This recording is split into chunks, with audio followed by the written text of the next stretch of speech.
Yeah, boy, it's been a minute, but it's your boy DHP, and y'all know the rest, man. And hey, this is part one of the end of the year 2025 UFC calendar year recap video. This one is gonna be, and we got plenty of shit to talk about as the weeks go on, including I'm gonna drop a video on Christmas about your favorite pay-per-view or fight night of the year. But this video is who's y'all fighter of the year. My personal opinion, and y'all let me know in the comments, my personal opinion. Now you can go, there's a couple people in mind you can say. There's a couple people in mind you can say, but my personal opinion, it should be the obvious. It should be the complete obvious. It's Merab. And I know that Merab, and we're going to get to the women's too.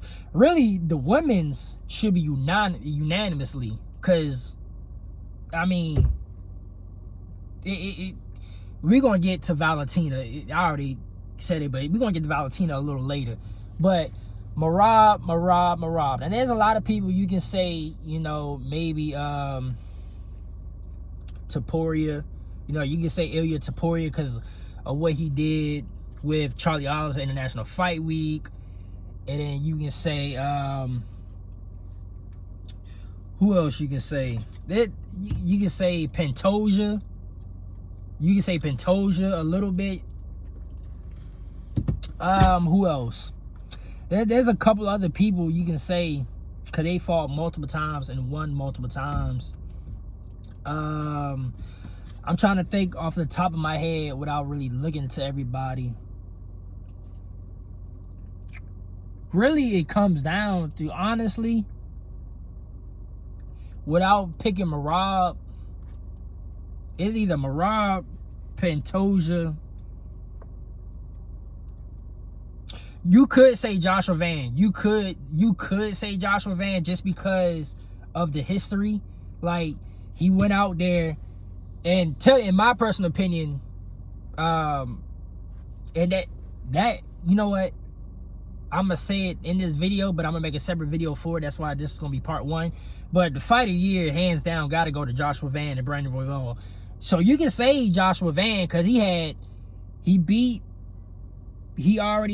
keep forgetting who the fuck he fought, but he fought somebody and then had a quick turnaround against Brandon Royval weeks later because Manel Cap got hurt. And then he ended up, towards the end of the year, fighting for the title. And you know, there's some controversy with that because Pantoja broke his arm, but he ended up winning the title. So Joshua Van had 3 wins, plus on top of his 3 wins, one of those fights was fight of the year, in my opinion. And then his third and final win of the year, he ended up winning the championship. So you could say Joshua Van. And on top of that, with that win, he became the second youngest to John Jones to ever win a championship in the UFC. So you can say Joshua Van could be fighter of the year. But I'm going to give it to Merab just because Merab, even though he did lose that last fight to Petrion, he's been so dominant up until this point, and on top of that, that title fight was history in the making because no other champion, as far as this recent decade, I forgot because I said it before, but there is a guy that, there is a fighter that defended the belt within a good time span, and he defended the belt, with a, like what, three or 4 times within a good time span. Alex Pereira, he's definitely up there. Yeah, Alex Pereira is one of them. But I think with Alex Pereira, it was spanned out. Like the way the calendar year worked for Alex Pereira, it wasn't all in one year. Merab ended up doing his. I think with Merab's record, because so you got Alex Pereira and there's one more guy. There's one more guy missing because there's only him, one other guy, and then that guy. So it's kind of like, it's like 2 or 3 people, right? But if you take out Merab, what made Merab special, or the reason why Merab got the record, is because Merab did his in one whole year. I think with everybody else, like Alex Pereira and that one other fighter that I'm missing, they did have a good title defense run within a good time span, but the way the calendar worked for them, how they was defending their belts, it wasn't all in 1 year. You know what I mean? So I will still recognize them because they is up there with that time span per se. But Merab was fortunate enough to have all his shit in 1 year. So with that being said, you could go either way. I wouldn't mad if you say Joshua Van, but to me, Merab, just because nobody has done that before, all in 1 year.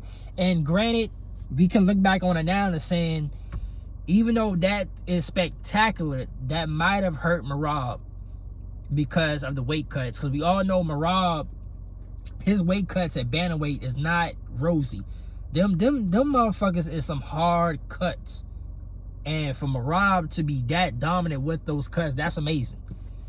Now, I ain't gonna give an excuse to Merab for that shit, like the shit that Aljo said, like, because Pantoja broke his arm, his arm or elbow, whatever, that cut to Merab's preparation time. But I'm like, come on, man, like, you're a professional mixed martial artist. You should be ready at all times. You know what I mean? It ain't like, and I know, cause we all know Merab's like little routine. They said Merab be doing like a couple of sparring rounds in the back while he's preparing for the fight. So that's why he always like warmed up and shit like that and ready to go. But come on, man, you as a professional mixed martial artist, bro. You should be ready at all times for real, especially during fight night. You know what I mean? So that shouldn't be no excuse why Petrion whooped that ass. But what I will say is, in hindsight, doing that many hard cuts, it could have hurt his performance a little bit, you know. But that goes with the territory that just go along with being a champion or just being, you know what I mean? So it's a valid excuse, but that still don't take away from the brilliant game plan and the adjustment that Petrion did. But overall, Merab has to be like the male fighter of the year because of how dominant he was and just the record. Because I don't think we ever going to see that. Even, you know, me being a Khamzat fan, I'm not going to lie to you. Y'all niggas probably only going to see Khamzat at least like once or twice a year. And for how dominant Khamzat is, Khamzat should be defending his belt at least 3 times a year, at least. If not, like 4 to 5 times, to be quite honest. But we all know, come with Khamzat, you know, he does the Ramadan, which is why Islam only do like what? Like, I only seen him defend the belt like twice a year. I believe he only defended the belt. I'm gonna check like every champion's title defense in the time span, because I believe Islam only defended his belt like twice a year, I believe.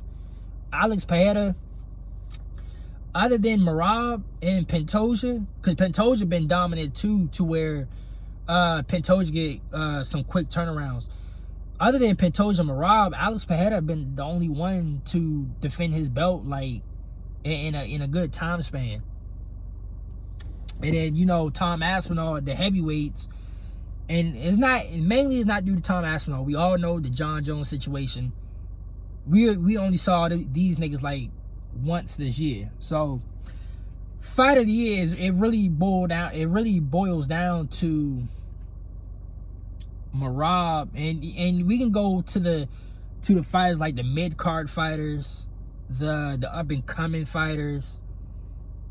But when you put all these niggas in a pot together, it's two people, Merab or Joshua Van. Now, I'm gonna say Merab because I don't think we ever, at least not until the next decade, we ever gonna see somebody defend their belt 4 times in a row like that.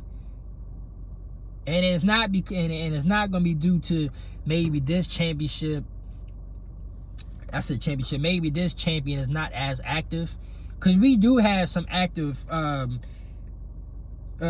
champions, but you know, there's always there could be some shit that always, there's other variables that come into play. You know, who's available.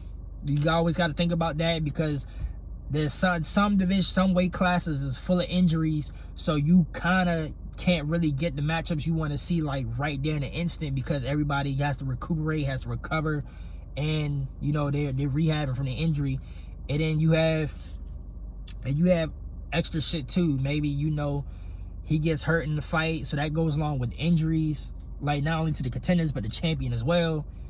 And then, you know, other shit like let's just say, for example, Shara. Like, we all know Shara is not, he's not eligible to fight in the States. So all of Shara's fights has to be overseas, like Abu Dhabi, Saudi Arabia, etc. So you do have, that goes along with other variables. Not saying like every champion gonna have like visa issues, I guess you can say, but I'm just saying in a general aspect, those are the type of variables that we can see. You know what I mean? So it's just other variables and injuries where the champion could be active, but it could be other shit in the way to why he's not defending his belt like we think he should. Merab was a perfect storm of him staying healthy, never getting hurt, and him being as dominant and durable. So Merab was the perfect, you know, was the perfect storm of him breaking this record. And that shit really comes in my whole overall thesis or statement, point is that we probably will never see something like this until maybe the next generation, maybe the next decade or so, because it's really a combination of the person being super durable and dominant, and also being lucky at the right time for, you know, the shit I just mentioned a couple seconds ago about injuries and visa issues and all that other shit. So, but Joshua Van, he's right. He's definitely right up there. He's definitely right up there. I will say you could put Joshua Van ahead of Pantoja just because Joshua Van just beat Pantoja. But yeah, you could breathe. That's pretty much it. I mean, it ain't no other, unless, you know, we could talk about the other mid card fighters, or like the up and coming fighters, like you know, Joe Pyfer. I can't really say Peyton Talbot because Peyton Talbot had that one loss. You could probably say Max. You could probably say Max, maybe Max. There's quite a few other niggas that I'm missing too. Who else? I'm trying to think of somebody that's really not that known, but he's on the rise, because everybody pretty much had ups and downs. You could say Ian Gary. You could put Ian Gary up there, and this is not like they better than Merab or Joshua Van, but the fighters that you can put like down like the top 5, 6, 7, 8, 9, or 10 or whatever. You know, you can put Ian Gary up there because he beat Carlos Paredes, he beat Belal Muhammad. Who else? We can definitely put oh boy, my man's from light heavyweight that just beat oh man, that's crazy. I forgot his name because I was just gloating about him. I'm you know what? I'm gonna end this video and then I'm instantly gonna come up with his name, because I do got him as a potential like title holder next year potentially, but we'll talk about that more. But